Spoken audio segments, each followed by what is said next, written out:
Jonesy and Amanda. Jam Nation. Well, tensions between Iran and Israel remain high after a supposed ceasefire between the two countries appears strained. It seems to be holding, but how tenuous is it?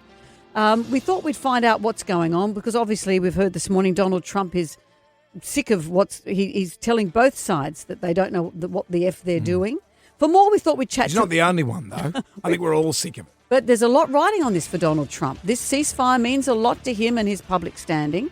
So we thought we'd chat to international affairs expert Dr. Keith Suter. Keith, hello. Yes, good morning. Hello, Dr. Keith. Do you think this ceasefire will hold? What's your reading of all this?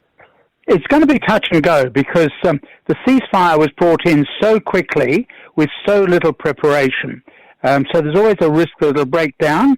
But I think both sides, both Israel and Iran, are looking for an off-ramp, and the Americans certainly are. An off-ramp is where you get out of the mess you're in, and I think that both Israel and Iran would like to find some way of getting out of this mess. So at the moment, it's been the best bit of good news I think we've had for 12 days.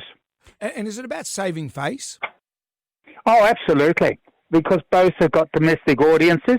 You know, obviously there are a lot of people in Iran who are angry about the attack by the United States, and you've got a lot of people in Israel who are very angry about Iran. So yes, in both countries you've got domestic audiences. They play out differently. Israel is more of a democracy than Iran, but Iran's rulers know that they've got the ordinary person in the street also would get very angry and would be rebellious if they don't do something. So they did something by attacking American facilities in Qatar, but by warning everybody what they were going to do. The Americans accepted this as a sort of a saving honor of Iran, and then Trump has been able to build upon that. I think Trump has done quite well so far. What does this mean about the changing world order, the fact that Donald Trump was able to get into this skirmish in the first place, in the same way that using the same kind of rules that Russia did in Ukraine without Congress being involved? A lot of people are saying that the world is shifting because of this, and suddenly China can go into Taiwan. The rules that have kept us safe since World War II are all shifting. Spot on. That's exactly the issue that a lot of international lawyers are talking about.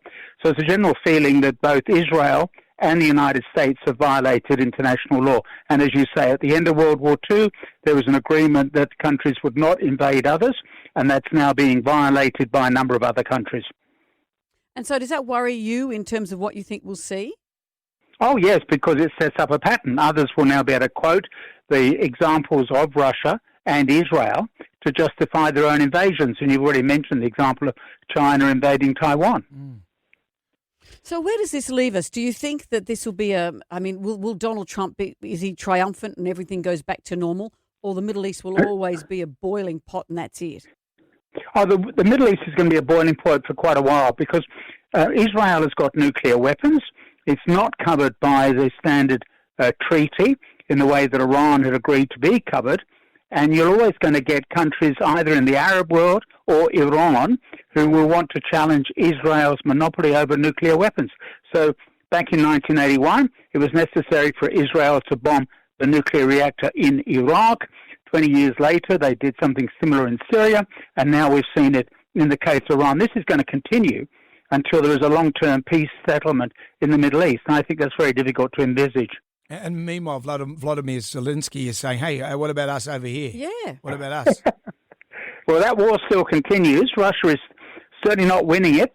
They're not losing, but they're certainly not winning it, and that struggle will continue. We're moving into the summer in Europe, and this will be the fighting season, and this is where the Russians will step up their attacks on Ukraine. It's kind of, are we having World War III without having World War III?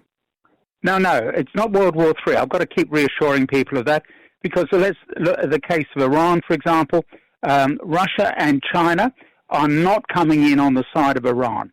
If they were to do so, then it would be World War III, but there's not going to be any World War III. My worry is that, as I've already mentioned, there's going to be continued unrest in the Middle East. So there'll be regional conflicts, but no World War III. But then again, Doctor, that trouble in the Middle East has been around since 500 BC, so it's never going anywhere. No, it's not going to go anywhere. It does change from time to time. It's interesting to note, for example, that there are many Persians, what we would now call Iranians, who are heroes in Jewish history. So people are not always automatically destined to be enemies. When I think of the Swedes nowadays, I think of ABBA and pop music, but 1,000 years ago, they were performing rape, pillage and murder across Western Europe as Vikings. Right. And musically, they were terrible. The Vikings were dreadful. You'll see them at Eurovision this year. Keith, thank you for joining us and thank you for enlightening us and reassuring us as well. Good, thank you. Dr. Keith Suter there.